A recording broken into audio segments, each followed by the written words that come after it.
This is Street Smart Women, a series highlighting the inspiring stories of resourceful women entrepreneurs, some with limited formal education, who drive economic growth and innovation in Nigeria and across Africa. Against all odds, these women have built thriving businesses that sustain themselves and their families and contribute significantly to their communities. On this episode of Street Smart Women, we introduce you to two outstanding women entrepreneurs. Our first Street Smart woman is Mrs. Mojisola Awotodunbo, a 54-year-old vibrant businesswoman specializing in selling premium textiles at the bustling Lagos Island market.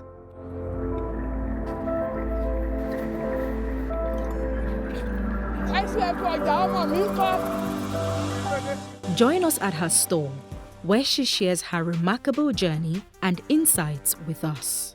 My name is Mrs. Awotodunbo. I'm CEO of Second Textiles. I deal in laces for men and women in the sales and retail. Business generally is like a DNA in our family. I've been selling since I was young. You know those days. After school, you go and sell. In the morning, you do a gipap, all those things. That really built me up. So when I was in NC, I was helping my mom to sell because my mom too deals in textiles. So I picked interest in business from my mom, really. So it has been like a DNA in the family. I got this job 1999 May through a good sister in the market. And I left the job officially March 2006. So you can see it has been on. So the integration was so easy when I left the job. When asked about the factors driving the boom in the textile industry, Mrs. Awotodunbo explains that clothing is a universal necessity. So you can't see anybody walking naked on the road except somebody that person has some mental problem. So no matter how small, how low quality or how expensive, somebody will still put on something. So in the process, you can see that we want to make people look nice, looking chic, looking pretty. So if I take care of that, that's textile. Out of curiosity, I asked, why Lagos Island? Lagos basically is because it's main hub for most businesses in Nigeria. Almost all over the world, people come to Highland to come and buy. From Ghana, from Togo, from Cotonou. And if you are thinking of selling wholesales, where you have your goods and can easily dispose of here, you take off Island because basically almost all business in Nigeria domiciled on this island. If you are looking for people that are selling machine tools, they are here. And if you are looking for people that are selling textiles in wholesales, we are here. Although we have market segmentation, this is our own location. We do basically in Swiss materials, pure quality original laces in wholesales and retails. We have other end for China laces, but yeah, this where I am is basically for Swiss materials, Swiss laces, Swiss fabrics, Austrian laces in good quality and in wholesales.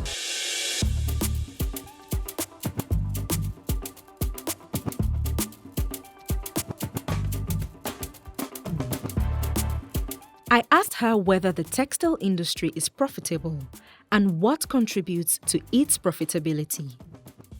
Mrs. Awotodunbo affirmed that it is indeed lucrative, emphasizing that the immediate turnover from sales ensures a steady and swift cash flow for sellers.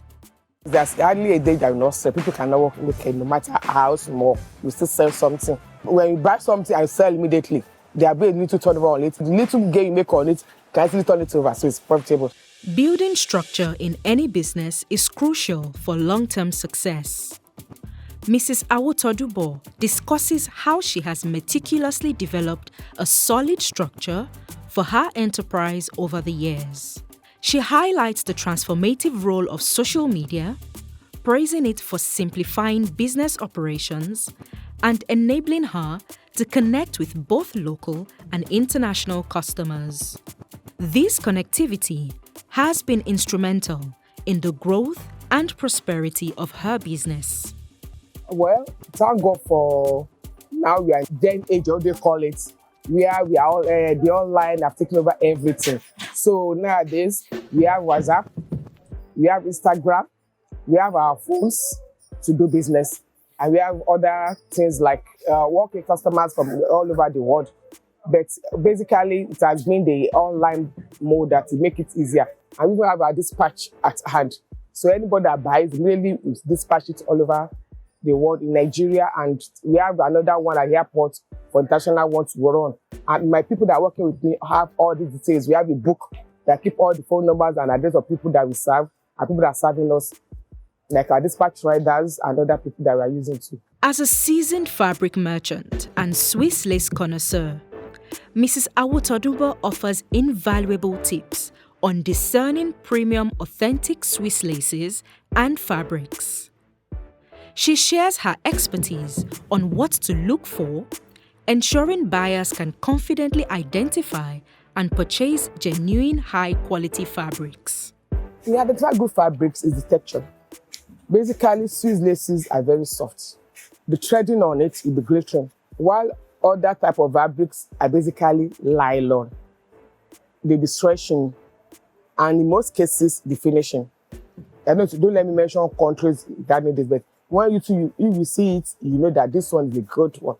Me are looking at because of the thread in making it, the background cutting of the material, how it looks like. If you want to see that one, at the edge of any fabric, you see the plain cloth, the plain material, they use a background before putting the thread. It'll be very soft and glossy.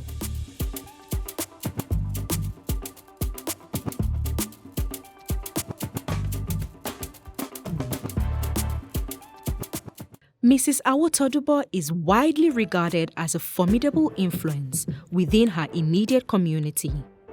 Her peers enthusiastically recount her numerous acts of kindness and generosity, citing her as a source of inspiration for their businesses and personal lives. I've known Sekat for a very long year, say like almost 20 years ago. She's a very nice woman. She's my boss. She's my sister.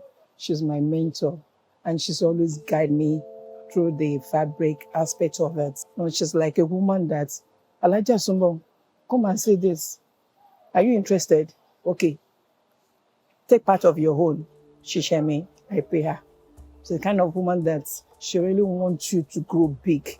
She has really helped me running my business beautifully. Most of the times, as I said earlier, she calls me, Alaja Sumbo. I'm traveling. Okay. What do you want me to do? What do you have? She collect part of my own. She buy for me and I pick. And most of the times, at times, Alaja Sumbo, do you care for? I just came back or I just received these goods. I pick, will sell. She's a very good woman. She's all in love for me. She's a nice person. If you come to her to help you, she will help you. I should be thinking about Bawa so don't want to fair more. Iye ki ete ba fẹ́, wọn kì í ṣe ẹni tó máa ń promise tí ó kì í fulfill promise wọn. Iye ki ete ba lẹ fẹ́, tẹ́ bá wá sọ́dọ̀ wọn pé nǹkan báyìí lẹ fẹ́, wọ́n máa make sure pé wọ́n produce ẹ̀ fún yín. Ẹ̀dẹ̀ máa gbà ní time tẹ́ bá fẹ́ gangan tí wọn ò ní disappoint.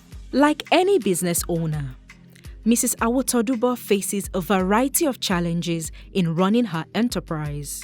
She openly discusses the obstacles she encounters regularly. It's too much. Number one, the exchange rate is not palatable.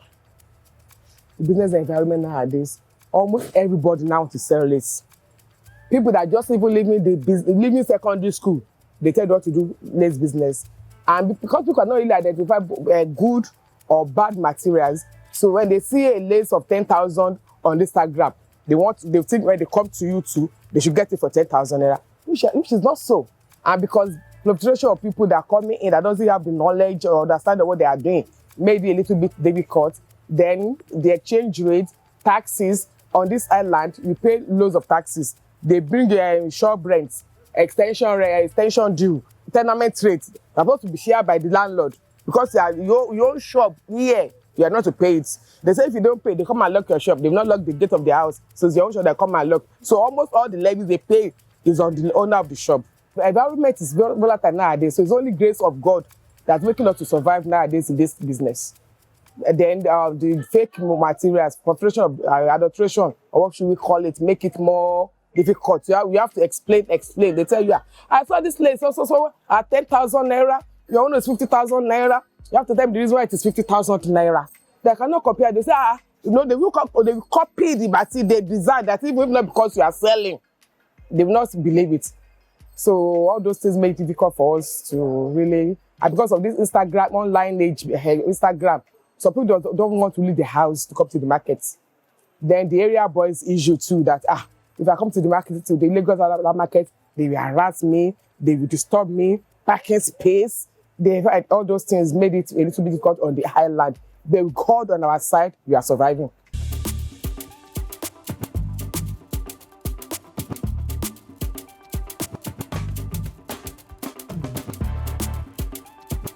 Mrs. Awotodunbo began her entrepreneurial journey in a modest 2x2 store. Lẹ́sìn ńláńlá, owó lọ́wọ́ tó ti bẹ̀rẹ̀ ní owó lọ́wọ́. Ibi tá a ti bẹ̀rẹ̀ rẹ̀, ibi tó aṣọ ńláńlá ti bẹ̀rẹ̀ rẹ̀. Today, her business has expanded significantly, occupying 3 times the original space by acquiring the 2 adjacent stores. Additionally, she has successfully opened another store less than 100 miles away from her current location. This remarkable growth stands as evidence of her business acumen and success. She also discusses her strategies for nurturing and preserving strong customer relationships over time. Basically, as I said, I started small with 2x2 shop, but to the glory of God, we are able to expand because of trust people have in us. Our relationship, business relationship we have with people, the way we have our customers, the after sales service we give to them. No matter when you buy from my own shop, I will send you greetings till you enter your house. How are you? How are you doing? After that, birthdays, we give them birthday celebrations to give them a shout out. When they wear our laces, we appreciate them. And basically, we make sure that we give them quality, value for the money they pay for what they buy from us in most cases. And this used to be got more referrals, especially on Ashwebi. She offers helpful tips to aspiring textile sellers on thriving in the business. I will advise them that they should know what they are doing. If you want to do the high end, focus on high end. If you want to do the medium end or low end, focus on that. Don't mix it up and let people know you for what you are doing. Don't give them China lace and call it small Swiss. There's nothing like small Swiss or medium Swiss. Instead that you do Swiss laces, China laces, or Korea laces. But because I say we have small Swiss, they're not like that. Swiss is Swiss, China is China, Korea is Korea. So basically, let your yes be yes, your no be no. Build up trust with your customers. You have to make profit, but make it minimally. Don't sell just 5 years of lace and drive away the customers for life. Be sensitive, try to be empathic when you are selling, and make sure you give them value for what you are selling to them. We celebrate Mrs. Mojisola Awotodunbo's bold decision to leave the corporate world and build a business now worth hundreds of millions of naira. Her positive impact on her family and fellow businesswomen is truly commendable. Her perseverance in the face of adversity highlights her resilience and dedication. Mrs. Awotodunbo is an unsung hero whose story inspires and uplifts those around her.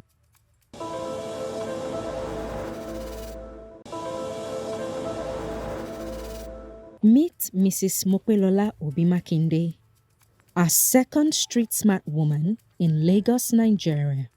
At 44 years old, she is a talented tailor and fashion designer. My name is Mopelola Makinde. I am a fashion designer and I've been sewing for 22 years. I didn't attend school. I have a passion for tailoring, which is why I decided to learn it.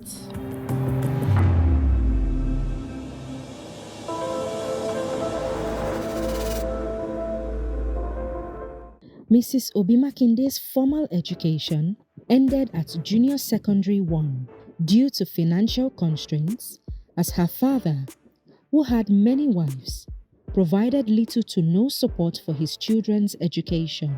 Despite these challenges, she discovered a passion for tailoring, marking the beginning of her journey into the world of fashion design at a young age. She welcomed us into her fashion store, where she shared her life story and entrepreneurial journey. I didn't really receive formal education.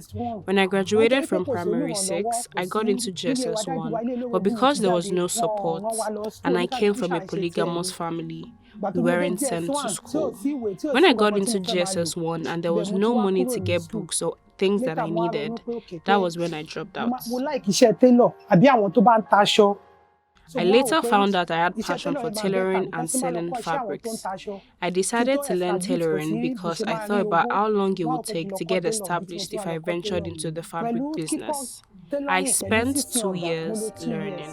She further narrates her transition into the business side of fashion design, eventually becoming her own boss and buying her first tailoring machine for 7,500 naira.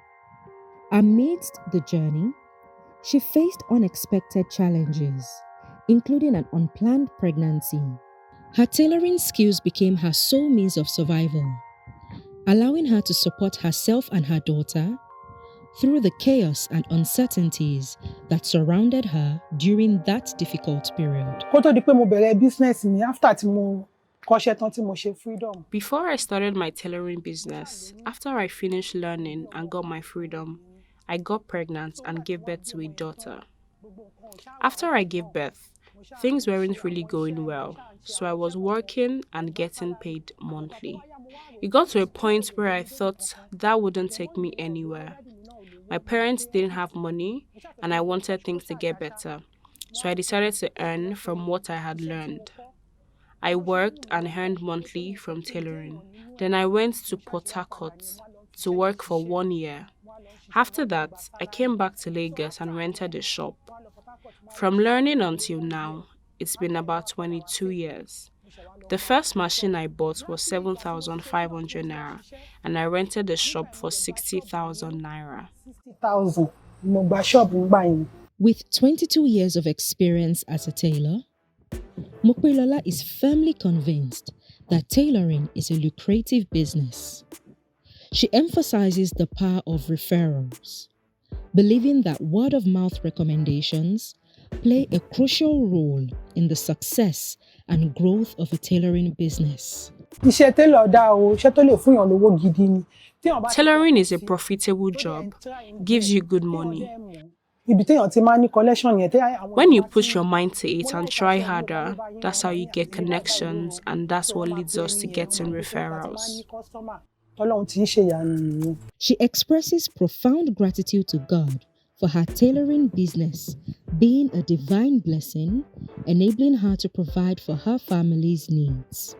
Through the proceeds of her work, she has been able to afford formal education for her children, a dream she once had to forsake for herself. I thank God because I was able to take care of my child, who I gave birth to then. She's almost done with her HND. Her siblings are still in primary and secondary school. We thank God that they are moving forward. It's all from this tailoring business. She recounts her journey to success, detailing how she persevered even after her previous workshop was demolished, forcing her to work from home for a period. Despite this setback, she has successfully expanded her operations. She moved from a single store to acquiring the adjacent store, merging them into a large bustling workshop, showcasing her resilience and determination to grow her business against all odds. When I came back from Port Harcourt, I was at home for a while. Later, I got to shop in retail markets. After 5 years, I was there for 5 years until the federal government demolished the building and everyone left. Then I was back home and working from home.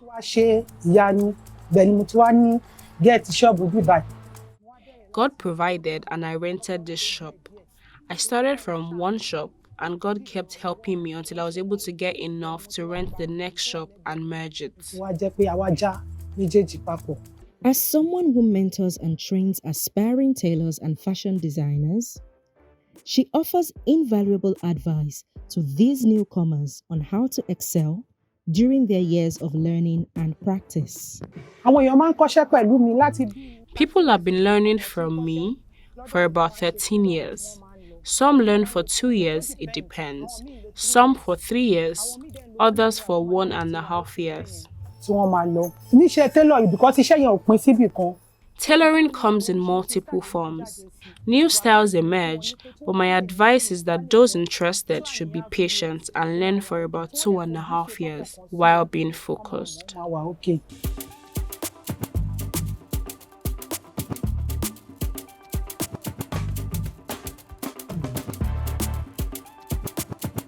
When asked about her approach to staying current with the latest fashion trends, she explains that she often relies on the wisdom gained from her extensive experience.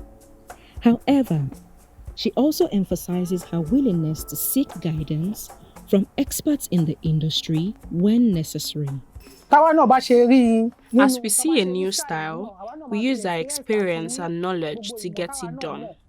Sometimes, when we don't understand it, we ask those knowledgeable about it and they teach us how to go about it. She further recounted a challenge she once encountered in staying updated with trends in the fashion industry and detailed how she successfully navigated through it. The example I can give is when the corset style was in vogue. I didn't really know it then. When people came and said they wanted to sew it, we would say we didn't know but could try. So they took it somewhere else. Then I thought that this isn't that hard. If I can just sit and learn, I'll know how to do it. I got brown paper and practiced. Then I sewed one for myself, and that's how I mastered it. Discussing the personal qualities she's gained from her tailoring experience, she mentions developing patience, especially when dealing with occasionally dissatisfied customers. I've learned patience a lot. Customers are in different ranges. When some come, they can be close to giving you slap and say the dress isn't giving what they want. But when they wear it, it gives them the fitting of what they want. They might just say it doesn't have exactly what they want. Little by little, I thank God. Mopelola's influence within her family and community is undeniable, as both her daughter and some of her apprentices speak highly of her.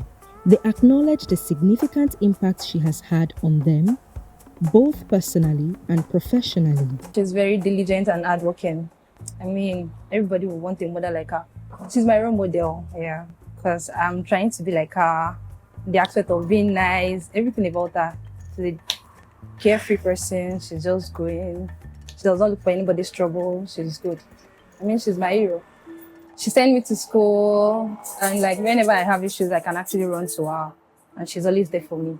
I love the way she makes dresses. Me, I'm this kind of person. I like practical. I can literally do anything. I can make hair, I can do this. So since she's sewing, so I'm learning from her about the fashion way. And me, I'll put my own, so I'll go to YouTube, learn more. Even the style she doesn't know, I'll try and tell her, this is how you're meant to do it. This is how you're meant to do it. We are supporting each other. I love her, so she's just keep up the good work. This business is what she has used to like train us, and she's doing her thing. Even if the work does not pay her, she wants to collect it because of she think about us. That these children wants to eat. I'll ask for money for school, stuff like that. She's good at what she's doing. Like she can sew very well. She's merciful. She's nice. She's generous. To crown it all, she's a real gem. Like she do advice. She taught us so many things that I cannot even explain. What I like about Sister Mokwe is her calmness and gentleness. Sometimes, customers will talk to her rudely and I'll tell her the way they are talking to her shouldn't be acceptable, but she would be calm regardless. There are some things I didn't know before that I got to learn when I got here. When I came, I told her I wanted to work and learn on this side, and she agreed. Mopelola offers advice to women without formal education on how they can carve out meaningful paths for themselves. It's good to have a skill. It could be something else other than tailoring, but tailoring is good. My advice is that they learn tailoring so that anywhere you find yourself, even if you do not have a shop, you can work from home.